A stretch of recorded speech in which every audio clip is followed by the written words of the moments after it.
जय श्री कृष्णा। जब ज्ञान मौन हो जाए और हृदय बोलने लगे, जब प्रश्न नहीं केवल समर्पण शेष रह जाए, तब भक्ति कोई मार्ग नहीं अनुभव बन जाती है। श्री कृष्ण के इस दिव्य रहस्य के साथ मैं राधा आपका स्वागत करती हूँ आपके अपने आध्यात्मिक मंच राधा व्लॉग्स पर। भगवद गीता अध्याय 9 राज विद्या राजगुह्य योग भक्ति का परम रहस्य। कुरुक्षेत्र की रणभूमि पर अब वातावरण बदल चुका था। अर्जुन के भीतर जो भय था, जो मृत्यु का प्रश्न था, वो अब शांति में बदलने लगा था। लेकिन शांति के साथ साथ एक और गहरी जिज्ञासा जन्म ले चुकी थी। अब अर्जुन ये जानना चाहता था कि जिस परम सत्य की बात श्री कृष्ण कर रहे हैं, वो केवल ज्ञान से प्राप्त होता है या प्रेम से भी। क्योंकि ज्ञान मन को तृप्त करता है, लेकिन हृदय अभी भी कुछ चाहता है। श्री कृष्ण अर्जुन की इस मौन जिज्ञासा को समझ लेते हैं। वे कहते हैं कि अब मैं तुम्हें वो ज्ञान बताने जा रहा हूँ जो सभी ज्ञानों में श्रेष्ठ है। ये राज विद्या है और ये राजगुह्य है, अर्थात सबसे गोपनीय। ये ज्ञान पवित्र है, ये प्रत्यक्ष अनुभूति कराने वाला है। इसे जानकर मनुष्य फिर कभी अज्ञान में नहीं भटकता। श्री कृष्ण कहते हैं कि ये ज्ञान इसलिए गोपनीय है क्योंकि हर कोई इसे समझ नहीं सकता। ये केवल बुद्धि से नहीं, श्रद्धा से समझा जाता है। जिनके भीतर श्रद्धा नहीं है, वे इस मार्ग पर नहीं टिक पाते। वे बार बार जन्म और मृत्यु के चक्र में लौटते रहते हैं। फिर श्री कृष्ण अपने विराट स्वरूप के एक और रहस्य को प्रकट करते हैं। वे कहते हैं कि ये संपूर्ण सृष्टि मेरे अव्यक्त स्वरूप से व्याप्त है। सभी प्राणी मुझ में स्थित हैं, लेकिन मैं उनमें स्थित नहीं हूँ। ये वाक्य अर्जुन को चकित कर देता है, क्योंकि ये मन के लिए समझना कठिन है। श्री कृष्ण समझाते हैं कि जैसे आकाश सब में व्याप्त है, लेकिन कहीं बंधा नहीं है, वैसे ही परमात्मा सब में होकर भी निर्लिप्त है। सभी प्राणी मेरे द्वारा उत्पन्न होते हैं। प्रकृति मेरे अधीन होकर सृष्टि की रचना करती है। मैं न तो कर्मों में बंधता हूँ और न ही उनसे प्रभावित होता हूँ। अज्ञानवश लोग मुझे सामान्य मनुष्य समझ लेते हैं। वे मेरे दिव्य स्वरूप को नहीं पहचान पाते और इसी अज्ञान के कारण वे मेरे वास्तविक स्वरूप से दूर रह जाते हैं। जो लोग आसुरी प्रवृत्ति के होते हैं, न सत्य को मानते हैं, न धर्म को, न ईश्वर को। वे केवल अपने अहंकार में जीते हैं।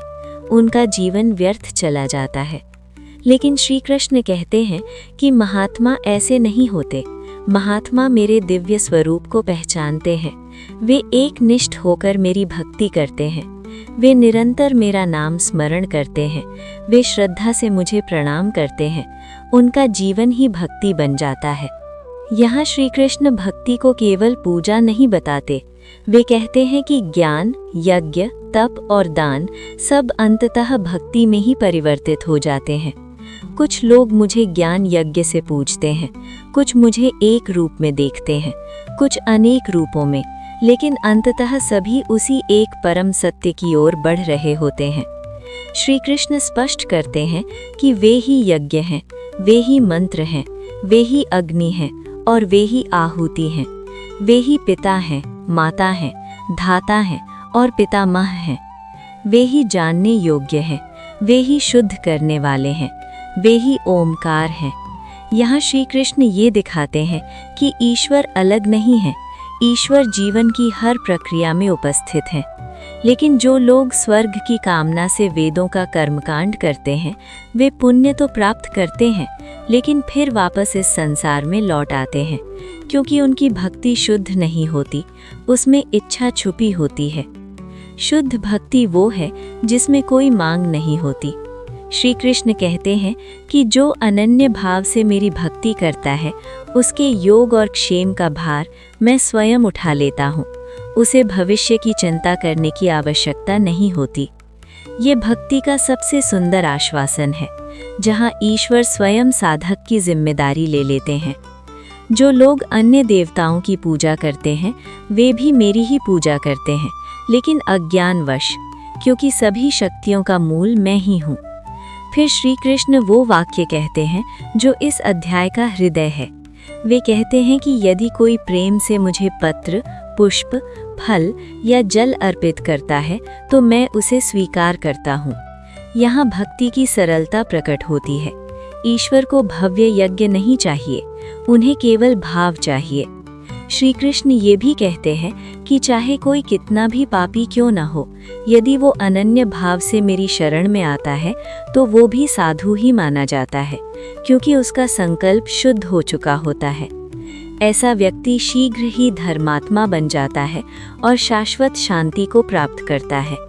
ये अध्याय आशा का अध्याय है। ये बताता है कि ईश्वर तक पहुँचने का मार्ग कठिन नहीं है, कठिन केवल अहंकार है। श्री कृष्ण कहते हैं कि स्त्री, वैश्य, शूद्र सभी यदि मेरी शरण में आते हैं तो परम गति को प्राप्त करते हैं। यहाँ वे सामाजिक सीमाओं को तोड़ देते हैं और भक्ति को सार्वभौमिक बना देते हैं। फिर वे अर्जुन से कहते हैं, इसलिए तुम सदा मेरा स्मरण करो, मेरा भजन करो, मुझे प्रणाम करो, इस प्रकार तुम मुझे ही प्राप्त करोगे। मन, बुद्धि और आत्मा सब मुझे अर्पित कर दो। यहाँ ज्ञान पूर्ण भक्ति में विलीन हो जाता है। अध्याय 9 हमें ये सिखाता है कि ईश्वर दूर नहीं है, ईश्वर हमसे केवल एक भाव की दूरी पर है। जहाँ प्रेम है वहाँ ईश्वर है, जहाँ समर्पण है वहाँ मुक्ति है। राज विद्या राजगुह्य योग हमें ये समझाता है कि ज्ञान का शिखर भक्ति है और भक्ति का सार प्रेम है। अर्जुन का हृदय अब पूर्ण रूप से खुल चुका है, क्योंकि अब वो केवल समझ नहीं रहा, वो अनुभव कर रहा है। और यही इस अध्याय का परम संदेश है। राधे राधे।